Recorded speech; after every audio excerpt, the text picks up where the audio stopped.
The Walking Dead, I think, is our main kind of zone that we looked at and thought, this is great because this is modern zombies.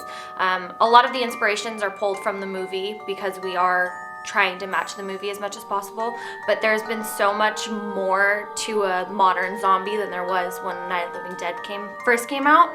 And for us, we're like, hey, let's do a hanging jaw. Hey, let's do missing eyeballs. Hey, let's do this, that, and the other. So I think The Walking Dead is probably our most inspirational piece that we look at. My name is Jordan Oss.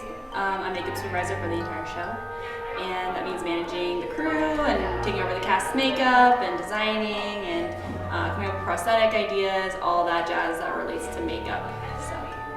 So we have 3 different generations for zombies. We have Generation 1, which is the ones that were affected by radiation. If you've ever seen Night of the Living Dead, it actually explains that there was a probe out in space and it hit Earth and it affects the different kinds of zombies. The first gen is the living ones, and that means that they were affected, and it means that they're still alive, they're still living, but they don't really require a ton of makeup considering they only have veins. They're just paled out, looking really sick.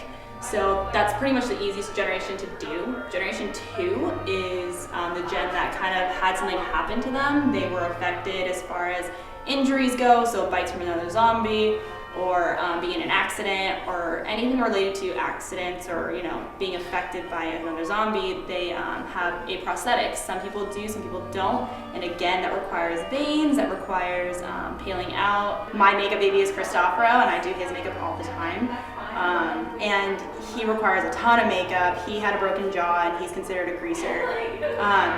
He is probably the biggest makeup to-do in the show. He requires a prosthetic, he requires a ton of layers of different makeup, he requires splatter and blood and dirt, and a lot of work goes into it. Even just designing the jaw and figuring out how we were gonna make it work or even look realistic was really hard. We actually have a really awesome guy, part of our crew, that's not here, but his name's Chris Baker, and he requires a ton of work to work on all the prosthetics. He made half of the prosthetics for the entire show. So he got to make the broken jaw that I do, and that took a really long time, but finally when we got it, we were so excited, and I decided to give it to Christopher, and it actually really worked for his character. I really enjoy working on all the different cast members and doing all the different makeups, even just the process of coming up with everything, all the designs, and distributing the different prosthetics to each actor was really fun, and just getting to know each actor while you do their makeup is amazing. And just having everything come to life as far as designs go, and as far as figuring out the different makeups, you really do get to see like the movie be put on stage and have it come to life. So that's really fun.